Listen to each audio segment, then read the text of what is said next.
So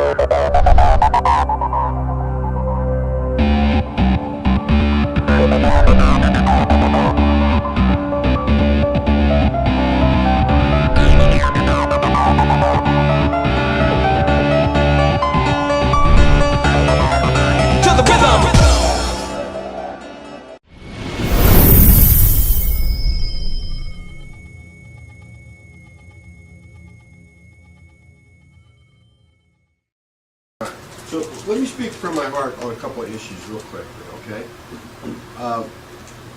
I teach in the sales class, Jerry and I teach, that there's only 3 places you can ever look at to improve your sales.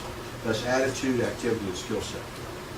As you really look at yourself and you look at your life, your professional life, your career, going out over 30, 40, or 50 years, you realize that the only real resource you have to earn money for yourself is you. So when you look at that, I think that it really requires that you invest in yourself. I mean, we go to college and we get degrees and we get master's degrees and PhDs because we're investing in ourselves, hoping to get a return on that investment over the lifetime of our career. Well, as you think about what you can do to invest in yourself, this kind of educational program where you truly learn and understand what the principles of leadership are, principles of management, the type of common mistakes that are made, how to avoid those, and we're going to really get down into the nitty-gritty day-to-day aspects of management so that you really have more tools to be able to manage yourself, manage other people, lead your family, lead organizations, associations you're involved with. So I would say to you that this is a great investment for you at a reasonable price. For the people who aren't on schedule today, the price is the cost of your time to come here. You know, you're not getting compensated for it, but you are getting compensated for it because we're offering you a sales and training class that on the outside you'd have to pay $395, $495, $500 a piece for to come and enroll in a class like this. And so it's an investment in yourself. So as we go through this, the more you put into it, the more you're going to be able to get out. Does that make sense? Yes. All right, let's look at this. The agenda today, we're going to review our homework, review the principles, characteristics, and habits. We're going to do a leadership roundtable. We're going to summarize today and do some homework and get the heck out of here. So who has read a book on leadership or management? Victor, what did you read? It's a book that I already had before when I first got the supervisor job. Management Map, Navigation Tools for the New Managers by Deborah Avron, or whatever. And what basically what you get out of that book? Instead of like, it was a real easy reader, like as far as like English, plain English without big terms and like all kinds of different scenarios. This basically breaks it down to the ridiculous on everyday map of how to be a better manager. Okay. What it entails being in the leadership role, some of the do's and don'ts, some of the common mistakes. Pretty good. I still read it. All right. Say it again for me. I still read it. No, say again the name of the book. Oh, the Management Map, Navigation Tools for the New Manager. Okay. Did you get a chance to read the book? I have a book, and yeah, I read it religiously. It's called Mastery by George Leonard.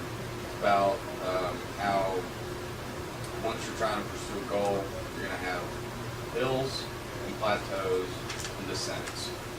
And as long as you're trying to pursue your goal, descent will be less, plateaus will be more, and the ascent will be more.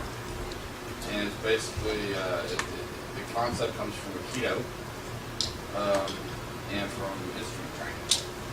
And it's like a Bible for me. So it's a leadership book in terms of whatever your goal is. Keep that goal in sight.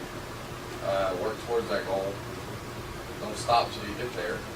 And once you get there, don't stop pursuing other endeavors. All right, set another goal here. Yeah. So mastery, right? How about you, Callie? Let me tell you something. Callie's a reader, so. I am a reader.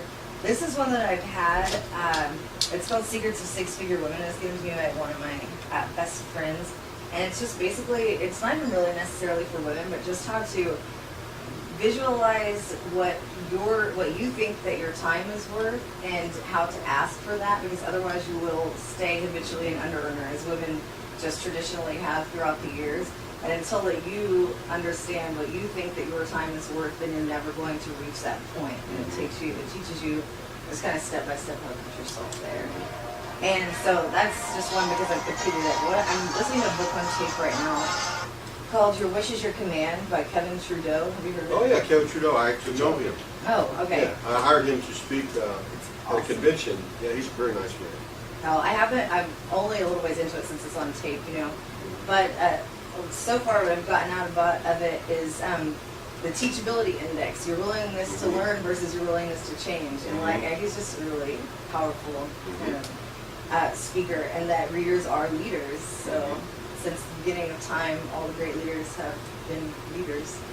And I would say students.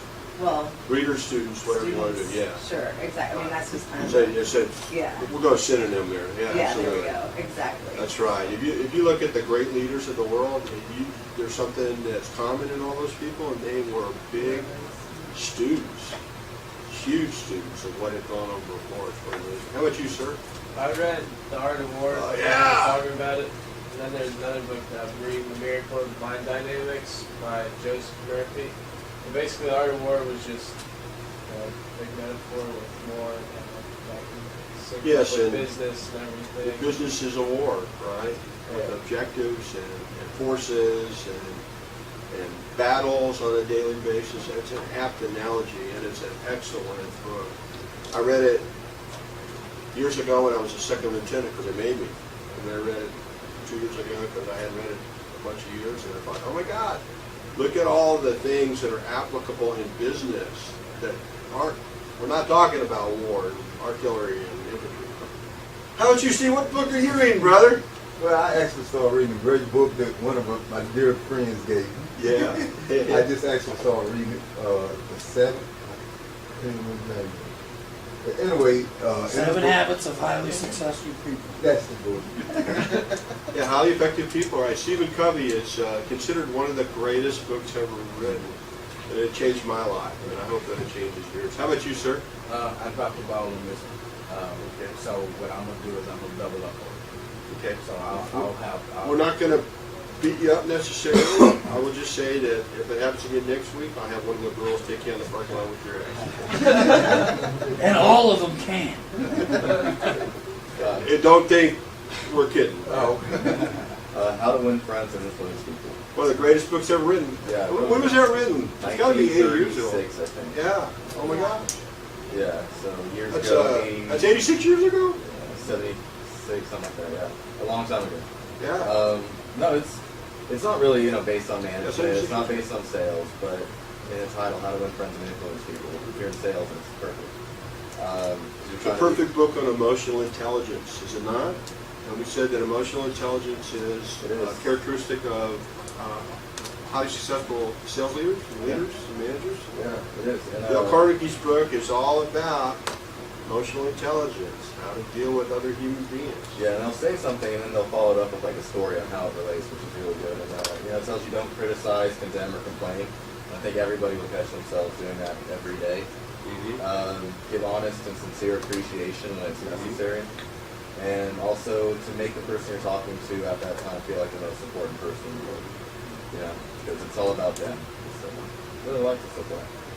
I'm not done or anything. Though. That's great. I kind of cheated and put the audiobook on my phone, so when I go jog, I can listen to it. But Yeah. to be effective, and My sister came to Austin in '72, and she was the queen of Austin. And she's dated every famous person you've ever heard of in your life, some twice. And when she was younger, she was a knockout, drop-dead, gorgeous blonde. And one day she called me, and I was in between marriages. She said, I have tickets to the Roy Orbison show. There's 2 shows down 6th Street. Would you come? I said, sure. So I sit down, and she's dating Mickey Raphael at the time. It was Willie's harmonica player. So I'm sitting at this table at the front of the stage. I'm going to see 2 Roy Orbison shows. And I'm going, ooh, this is cool. And this really gorgeous woman sitting next to me, and my sister introduced her as Susan. So I started talking to her, and this girl was raised right. And she made me feel like I was 7 foot tall, weighed 250 pounds, was the sexiest man God ever put on the planet. And then she talked to me for 30 or 45 minutes, found out about my kids and who I was and what I did and that kind of stuff. Then somebody else came up and introduced themselves to Susan Sarandon.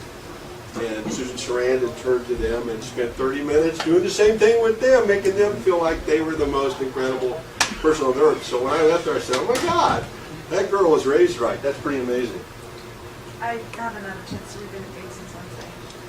Say that one more time? I haven't had a chance to read anything since Wednesday. Oh, okay. I wasn't here last week. I got their names down. Will you do? No, I'm not telling you to beat her or put your hands on her, but will you take care of this part? A good buddy just gave me this recently. It's actually a book I've been wanting to read for some time, just haven't taken the initiative to purchase it. And pretty excited about reading it this weekend. Should be good. Same book as Stephen Gadd's Seven Habits of Highly Effective People. Yeah, it's a life-changing book. And here's the interesting thing about it, right? Yes, sir. Superficially on the surface, right? Not diving real deep in the book, it'll change your life. If you really want to dive deep into it, it'll really change your life. It's an amazing book. It's the same one. I'm reading that one as well. I read it. You know, I haven't finished it, but I've got quick notes.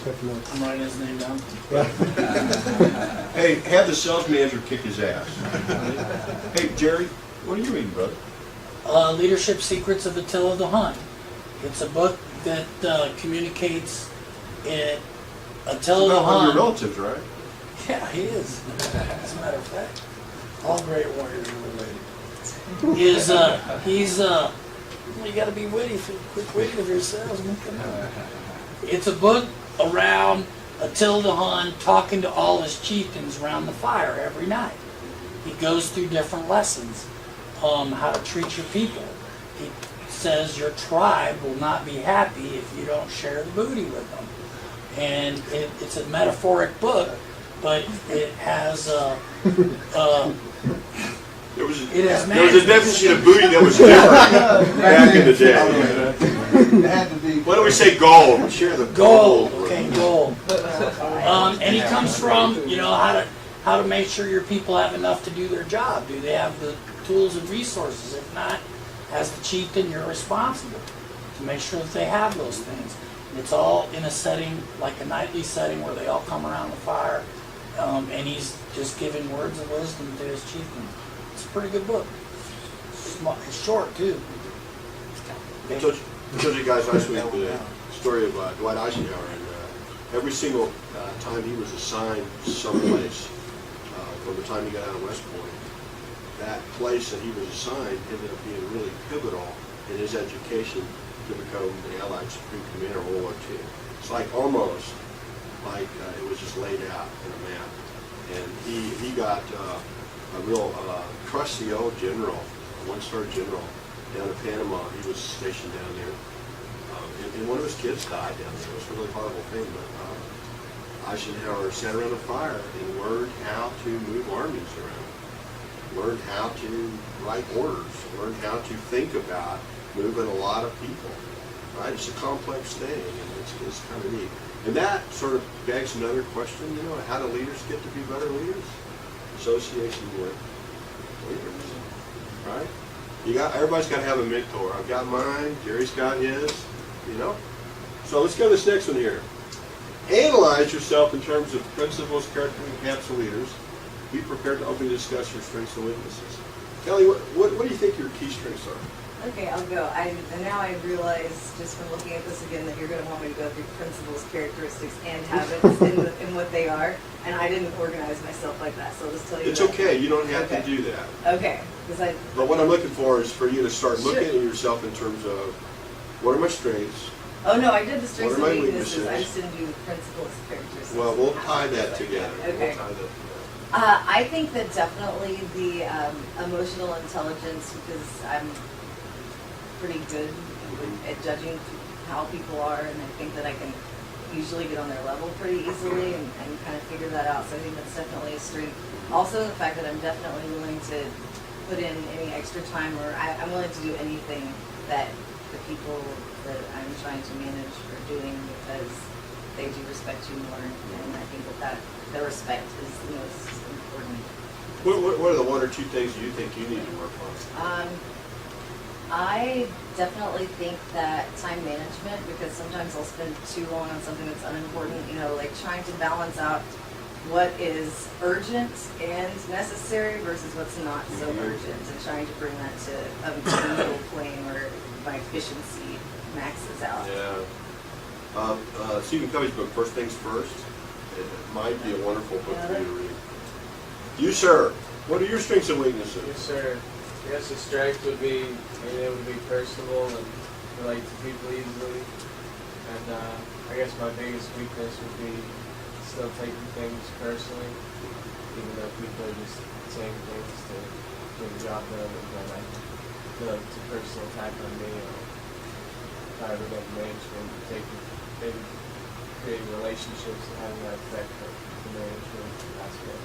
I will tell you that one of the most difficult things to do as a manager is to not take things personally. And I've had to work on that my entire career. I'm going to recommend a book to you, okay? Don Miguel Ruiz, The Four Agreements. And one of the four agreements is don't take things personally. I think you'll find that that would be a really great text for you to look at. Strengths and weaknesses, young lady. I don't know. I didn't really think about it before right this second, so I don't know. Guys, we're going to participate like this every week, so I need you to prepare I and just think wasn't sure about what was going on in this class because I went to Wednesdays, so Okay. I wasn't prepared. Same homework, but didn't have as much No, time I to hadn't prepare. had a chance to do that. How about you, sir? My work ethic is good. Really responsible. I have a real problem with seeing things that are just and unfair.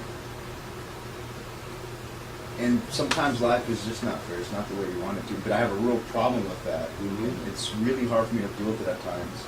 And I let it kind of set in and just kind of multiply, if you will. When in fact, sometimes you have to take the initiative and say, this probably should let this go. Type of thing. Something like that.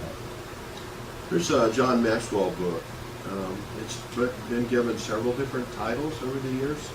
The one that I read, it's the same book. It's What's the Altitude of My Attitude? If you just Google John Maxwell Attitude, really fantastic way of looking at attitude and how that informs your life. That's Sure. right. But you, sir, strengths and weaknesses. Okay, the strength, I would say, values. I try to be fair to everybody about everything. Like you said last week, I would never ask nobody to do me that I wouldn't do myself. For my weakness, I would have to go with, don't like to ask for too much. I'd rather crash into a wall trying to learn how to do it first. And I know it's okay to get that strength. You know, men have, among the other problems we have, testosterone more than we do. And that informs us in negative ways in our life. You have to get to the point where you realize that you cannot solve things on your own. It's a great moment in life. My strengths is going to be organizing priorities and leading by example. And my weakness is patience and being able to accept the things that I cannot change and go forward when they're there and I can't change them. I get really worked up about things that I can't necessarily control, and I'm able to adapt to it and go forward. Eventually, it takes time instead of just being able to react and recognize it and go forward. So it kind of falls into the prioritization, you know, in terms of when I see something I can't do, I don't necessarily throw it as something I can't do. I try to prioritize it and do it. Whereas I shouldn't necessarily do that. I should just throw it as something that I don't have control of and find another priority to put in place.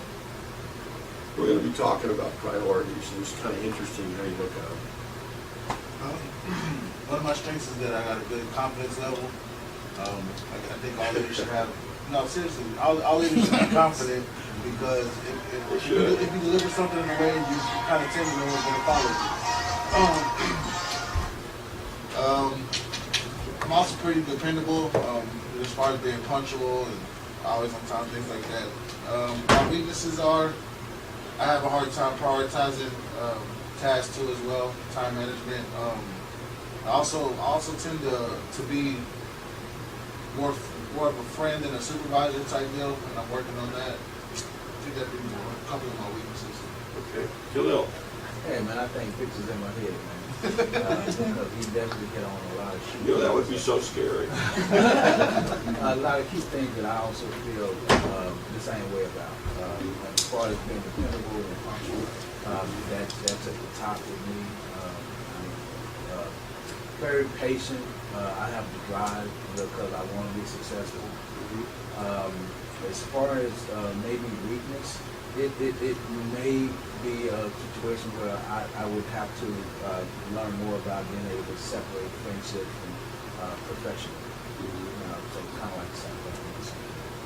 Yeah, that's good. That's good. How much you trust? Strengths and weaknesses. Well, going last, I mean, you've heard everything. So, you know, my strength is I think I'm pretty fair with everybody, no matter if it's somebody at the top or bottom. I try to handle issues quickly. I'm motivated. I'm always trying to learn, and I'm dependable. It's a lot easier to come up with weaknesses than it is strengths. Yeah. So I have a lot of ways. You know, my weakness is also that I'm personable. Almost to a fault, because I want to try to help and save everybody, and sometimes you can't do that. I do take things personally, like a lot of people. I can get frustrated easily when I think somebody should know something, and tell them 10 times, and they don't do it. And why aren't you doing that? Maybe I'm just not telling them right. I don't know. And sometimes I don't focus on the right things. You know, I'll have a list of everything I need to do, and finding the most important one first is usually really tough because they all seem important. So. We're going to talk about that. That's going to be a real important part of our subject matter over the next 6 weeks. It has to do with what your mission is and your goals are, right? What moves you along toward those goals and priorities. Doug? I kind of separated out it's the good, the bad, and the ugly. The good, I'm fair and just. I definitely am that. I'm dedicated. I'm a company man. I'll put the needs of the company over my personal, because I think that's got to be going. Everyone's got to try to get everyone going in the same direction, which is where the company's going, and what I'm not out for myself as much. And I'm knowledgeable. As far as the bad, I'm disorganized. Organization is not my strength. It's a terrible weakness. The ugly one is impatient. I am very impatient. I get aggravated by a severe lack of common sense. When somebody asks me, what's going on over here, and I go look, and it's because the card doesn't have $1 on it. That really kind of frustrates me to know, because I'm like, it's self-explanatory. You know what I mean? You don't need my help to tell you that there's no money on that card. Right. So those kinds of things, and I need to get better at that, and I know I can. So. Thank you. Thanks everybody for sharing. Obviously, an analysis like that is an ongoing thing, and we just covered the surface. As a professional leader, manager, you really owe it to yourself to constantly be looking at yourself, looking for those areas that you need improvement in, those areas that you're strong in, and would be really cool if you get stronger in them. Write a little plan for yourself, just really work on those. And over the course of time, you'll find that you really have developed into a much more effective person. I gave this class about 10 years ago. And I had a real high ego strength salesman in the back room, and he was funny. And I asked him, I said, what are your strengths and weaknesses? He says, we don't have enough time. We simply don't have enough time. So that was a pretty interesting answer. Okay, pick your favorite leader of all time and be prepared to say why you picked him or her. Tell me. Okay, mine is Abraham Lincoln. I know we already talked about him, and the reason being I've just always liked him to share a birthday. So I've had my whole life interested in him.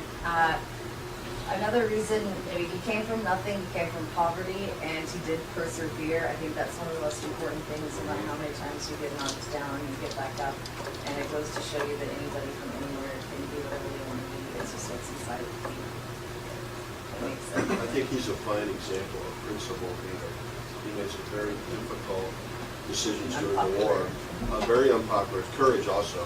That ended up being the right decisions for us. How about you, sir? Who's your... My dad and my father-in-law, and there's a bunch of musicians that I admire. But basically, the reason that I admire them is especially I guess all of them, they recognize their potential, their value, and they act on it. And that's something that I'm working on in my head, is recognizing my value, being able to appreciate myself instead of criticizing myself constantly, and rising to my potential. And the first one that comes to mind is John Williams, who scored at pretty much every Steven Spielberg film. Sure, Jaws and all that stuff. Yeah, just every single, I mean, everything ties back to itself. A lot of them have the same themes, and you can pick them up if you're listening. But I mean, you go from something like Harry Potter's theme, which is complex and ridiculous, to Jaws' theme, which is two or three notes the entire time. Right, it's a metaphor for work ethic and being able to recognize your own potential and saying that something is good enough is an art form in and of itself instead of overworking it. You know, like if you're drawing a picture or something, being able to stop and say, that's done. It's hard to do is drawing the picture itself. Yeah. Instead of overdoing it. We don't use the phrase take action in the course, but we do use proactivity, initiative. You know, so leaders have to take action. That's what a leader is. A leader's taking a step, moving. Who's your favorite leader of all time? And my favorite leader would be Michael Jordan, because he was a leader on the courts. You know, he was. He was, he took the team. Nobody wanted to. They took to the championship over and over. Past that, he took an endorsement deal with Nike, and after about I think 3 or 4 years, he broke off away from Nike, and now he has one of the most successful shoe companies and clothing companies. So he took that from an endorsement deal to $1 million deal for the last 30 years. You know, just rehashing the same pairs of shoes over and over, and making people line up outside the store for days to get them. That just says something about his business mind. He very much is a leader. I'll never forget. I was a Utah fan, right? Utah was doing well. Stockton Malone, they were going to kick Chicago's ass, and it was in Las Vegas. And I was no, it was not in Las Vegas. I was in Las Vegas. I was on TV, and Jordan was sick as a dog. Yep. And you see him on the sidelines with that towel around his head, throwing up, sick as a dog. You take that towel off and go out there and kick their ass. Come back in, put that towel on. Oh man, that is courage right there in a nutshell. Travis? Well, I don't know about favorite leader of all time, but I had to go with Mac Brown. Because I figured everybody else was going to pick Martin Luther King or Abraham Lincoln or Washington or something. So, and he did the commencement speech at UT for Holly's graduation. And I remember after I left that, I just wanted to take on the world. I don't know why, it really hyped me up. He's the head football coach at the University of Texas, right? Yes. He never blames his players, right? You'll never hear him once dog on any of his players. It's always the leadership, how he failed them. Always real humble, And more importantly, he always builds a good team. He does really good recruiting. He builds a solid foundation before. So, Lynn and other people around here throw out the phrase, don't build a house on stilts, right? We hear that, and he never does. He always goes out, spends all the time, recruits, gets a young team, and doesn't think about that season. It's next season sometimes. But they always do good. And I'm a big Longhorn fan, so I have to. Taking responsibility for your actions, is pretty important. How about you, sir? Well, I'm gonna go with Martin Luther. I feel like that's what you want to do. The guy had courage. He certainly did. He believed in fairness and equal opportunity, and to the extent to where he had a vision of his death, and he still did what he believed in. So I mean, that guy, I just can't even put together the words. I can't either. And still, after today, it's still here, and what he was taught. Oh, yeah. So yeah, he's left a legacy we can all see, clearly see and feel. I was a part of the world. I was young, but the people that were in the generation above me, oh my gosh, there was still this really hardcore prejudice that was going on.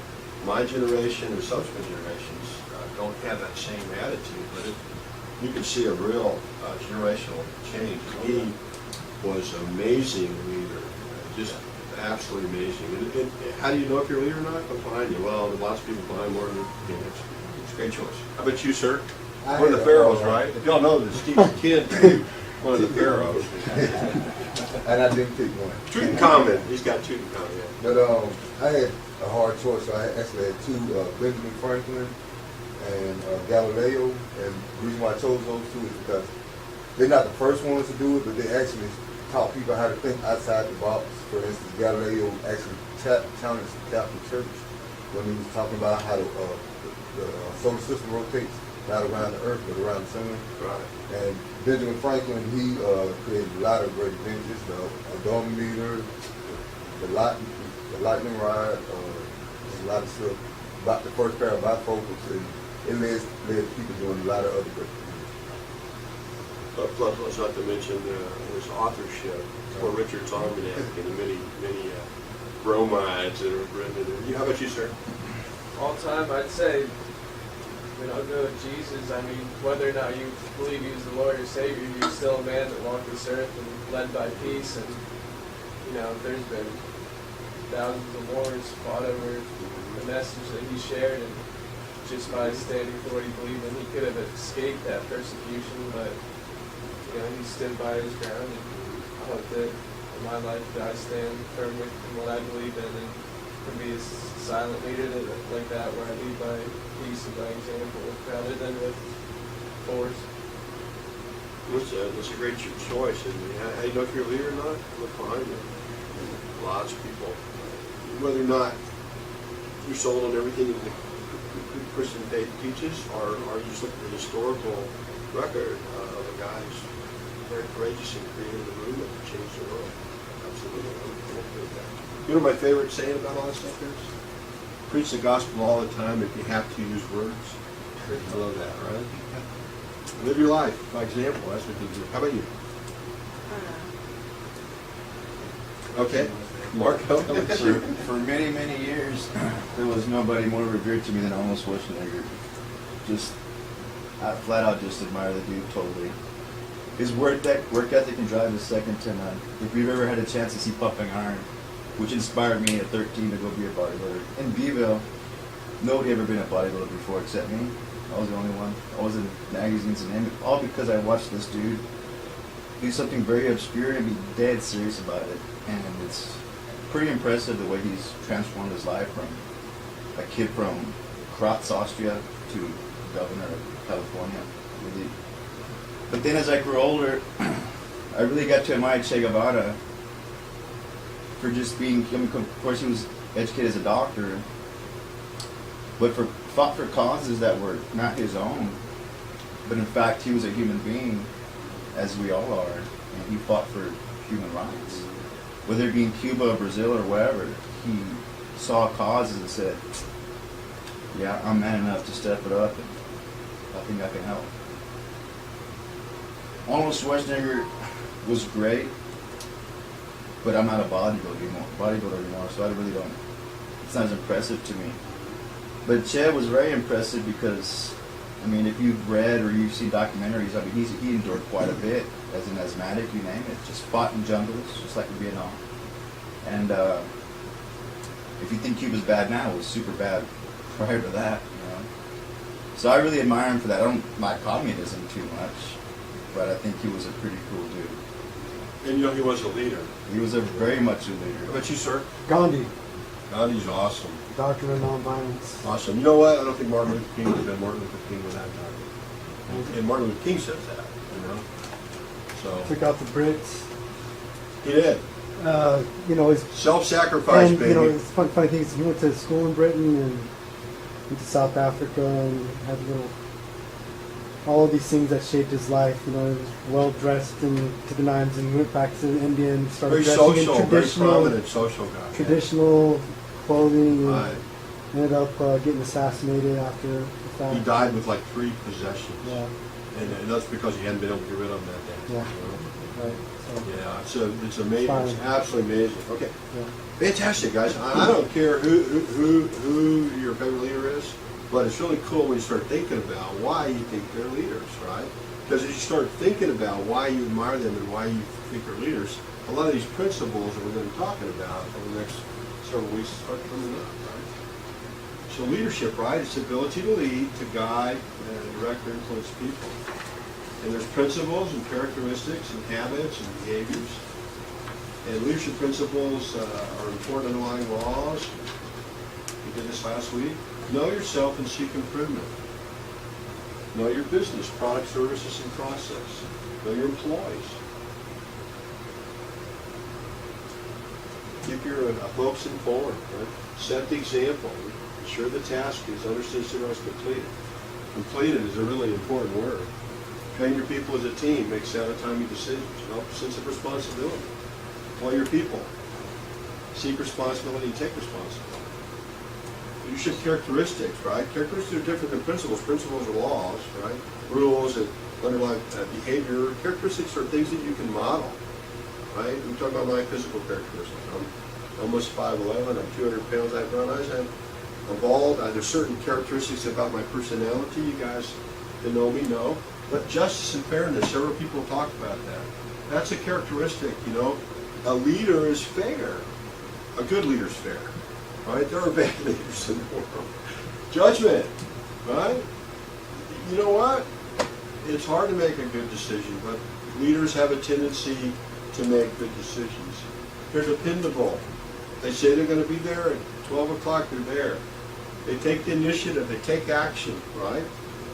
They're decisive. They use tact. They don't say things in a negative way. They have integrity. Enthusiasm. They look like leaders. They're unselfish. They have courage. They have knowledge. They have loyalty, endurance. And they have emotional intelligence. All these are important, right? And leadership habits. Be proactive. Right? If you see something needs to get done, go do it. Don't wait for somebody to tell you. If you think you can come up with a better way of getting people trained here, come share it with us. Be proactive, right? If you see something you can help, some place you can help, go do it, right? Don't be afraid of that. Always begin with the end in mind. A lot of times we just do stuff willy-nilly, right? But if you really start with a purpose, start with a goal. I want to be. I want to look like. This is my vision for myself. Here's what I want to be in 5 years, 6 years, 7 years, 10 years. Here's what I want this organization to look like. Here's what I want the training to look like, right? Here's what I want to do for my children.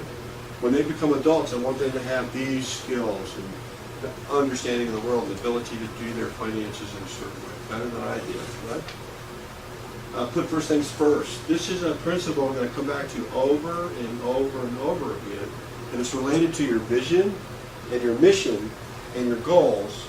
And first things first are things that move your goals along the way, right? You can move the ball downfield. If you're fooling around and what you're doing doesn't move the ball downfield, that's probably not something you should be doing. Does that make sense? Think win-win. We're people. We love to win sometimes. But a good leader understands that you can't win, you can't do it your way 100% of the time. It doesn't work that way.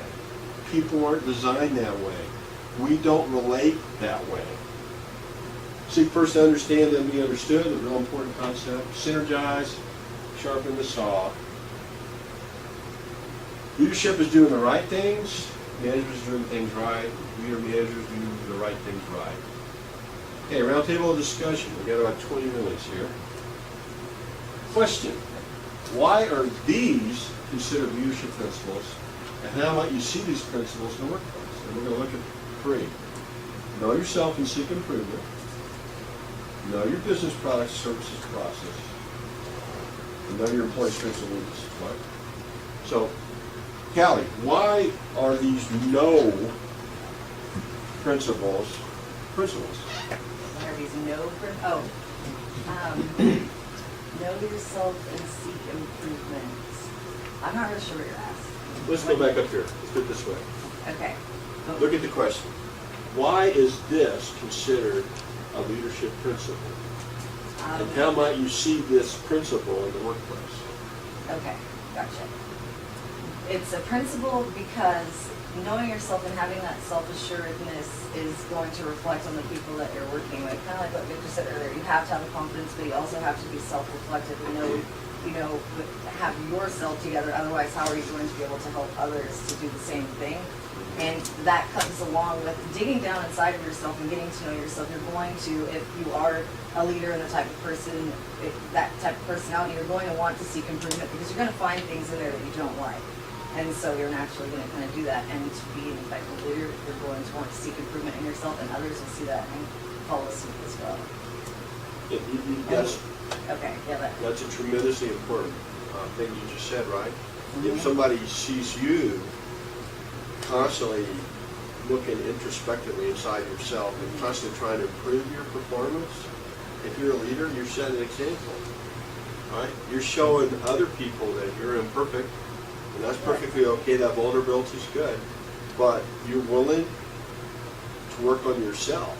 So you set an example for everybody else in your organization for them to want to work on themselves. So what ends up happening when you have a leader like that is you have a net performance increase, a net positive change, right? So that's the reason it's a principle. Khalil, what do you think about that?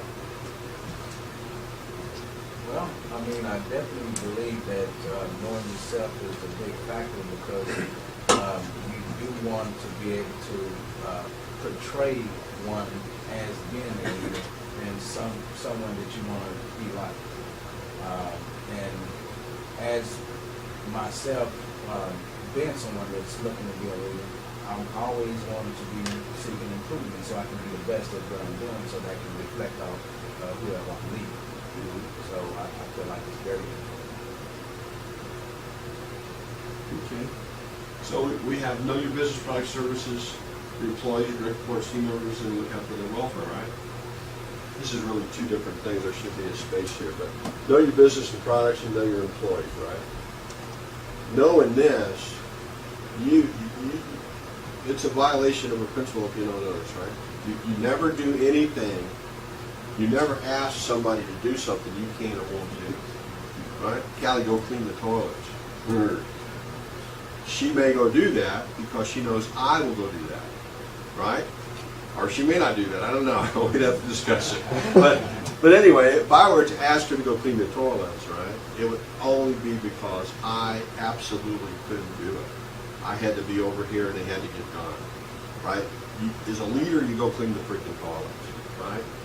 You would hope that the organization would have that in place already, but if it was necessary for you to go in and clean the toilet, that's what you do. And you never ask somebody to do that unless you're willing and able to do it. Does that make sense, right? And then know your employees, right? We need to know what makes our employees tick. We need to know what motivates them. We need to know what inspires them. We need to know what worries them. We need to know what they think about. We need to know what is going on in their personal lives. And there's a real boundary here, right? But you as a leader, you need to know enough about your folks to be able to understand when something in their personal life is going to leak into the business world, right? Because that happens all the time. All of a sudden you see somebody who's been a fantastic performer just fall off like crazy. You better go ask what the heck is going on, and you'll probably find out that his wife walked in last night and asked him to leave. Or it's a her and her husband is cheating on her or something like that. Yes, sir. That also ties into the activity and skill set. You got to know your employee's skill set because you're not going to put someone who's not strong in this in the dish campaign. Exactly, and by knowing this, right, you can design a plan to help them increase their strengths and buoy up their weaknesses, right? If you know your folks well enough to know that Travis does fantastic at handling objections, but Travis doesn't do as well on closing. Well, great, let's write a plan, right, for Travis to teach objection handling and for Travis to get some help on closing. Right? You got to be honest and open about that, right? That's really important. Can you see why these are important principles, okay? And know your place, strengths and weaknesses, and make their success your priority. Right?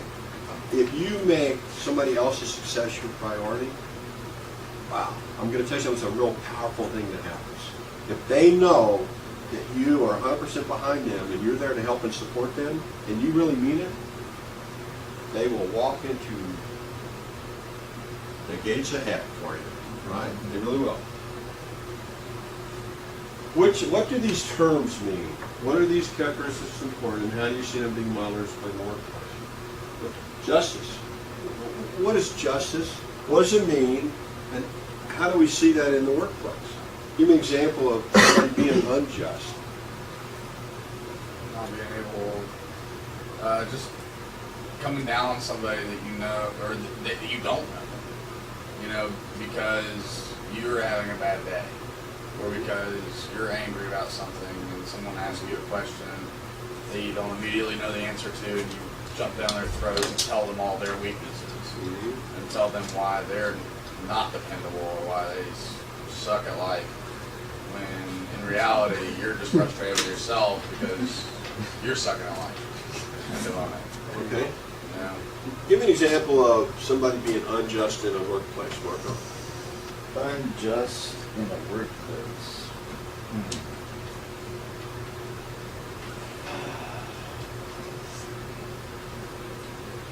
To say, I mean, it's really hard for me to point out anything in particular, but I really don't know per se. For some reason, nothing comes to mind. Just think about it. Both Vic and Austin were an hour and a half late from lunch. I send Vic home. I let Austin get back home. Okay. We allow our biases to inform our judgment sometimes, and we should not do that. Now, this is going to confuse people. You don't necessarily have to treat people equally, but you have to be fair, right? If you have somebody who absolutely is a genius, absolutely gets it 100%, and they're not doing what they need to do, you might be much harsher on that person than you would somebody else who doesn't have that ability, doesn't have that wiring, doesn't have the potential, right? Are you treating them unequally? Yeah, you are. Are you treating them unfairly? No, you're not. Because really, it's two different circumstances. And you have to have that ability to make those judgments. Judgment. Tell me what judgment means, Doug. Judgment. It is how you handle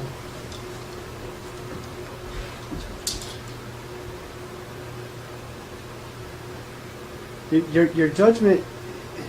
A lot of that defines you. I mean, if a certain situation arises and how you handle it,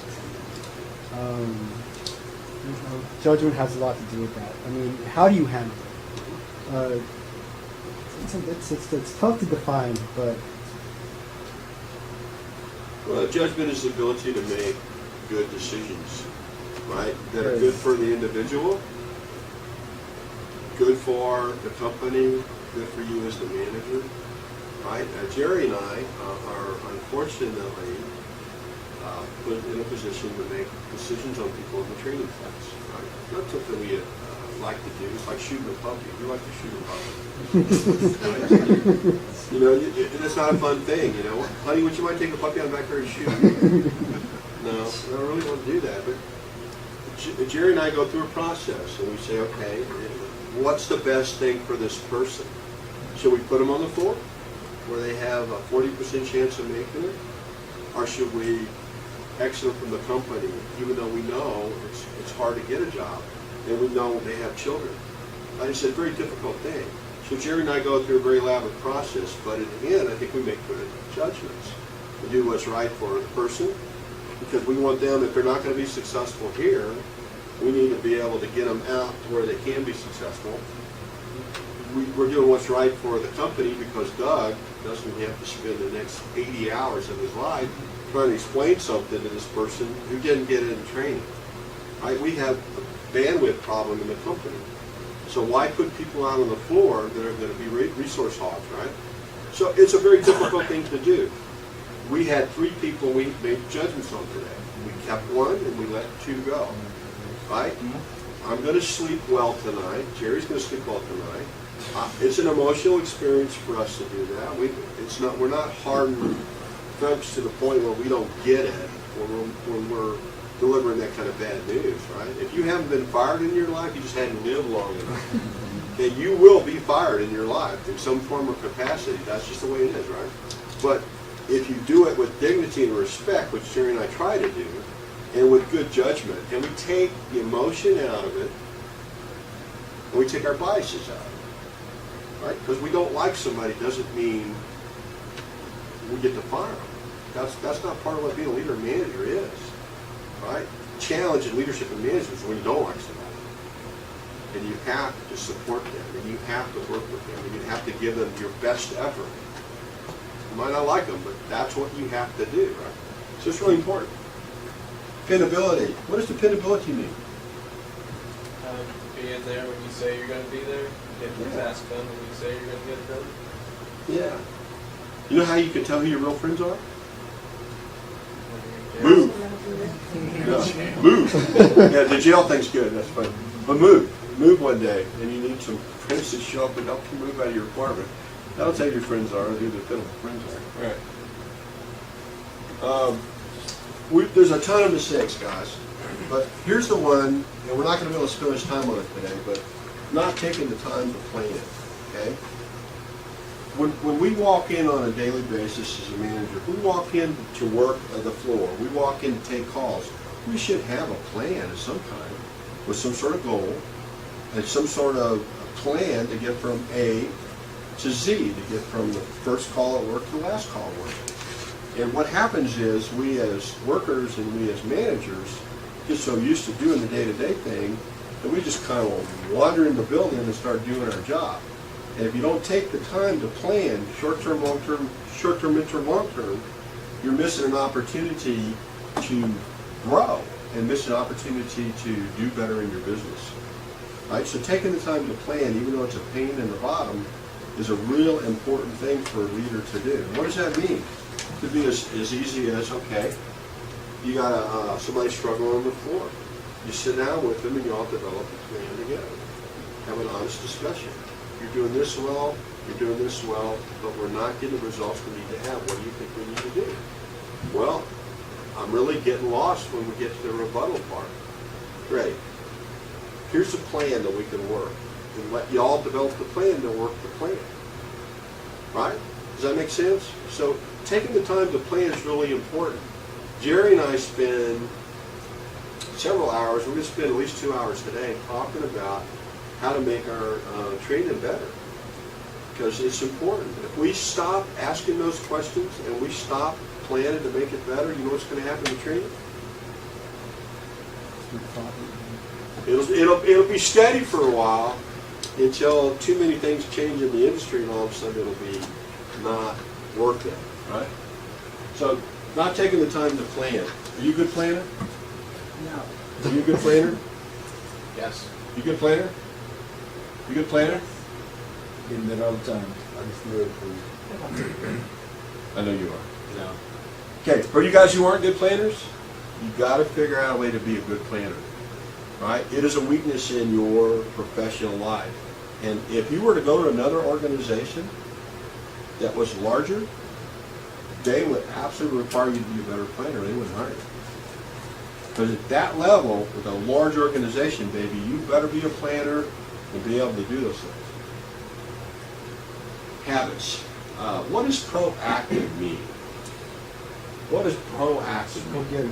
Yeah, getting things done before it's a deadline. I mean, not waiting until the last minute. As soon as it comes up, get it done so you don't have to worry about it later. You can do other things. I think it's certainly part of that, and I think it's a little broader than that, Travis. I think it's doing something that you know needs to get done before somebody tells you. Right? A good manager, a good leader, sees something needs to get done, and they take the action necessary to get that done. Does that make sense? And certainly, your definition of that is excellent, and right, if you know you have to get something done, be proactive and get it done, right? Does that make sense? If you have a deadline in 6 weeks to put a plan together, you know, when I was a young guy, I'd wait 5 weeks, 6 days, 6 hours, and then I would do it. Today, I go, close the door, get it done, get it over with, and then I'm done. And then I have to wait 6 weeks, right? Does that make sense?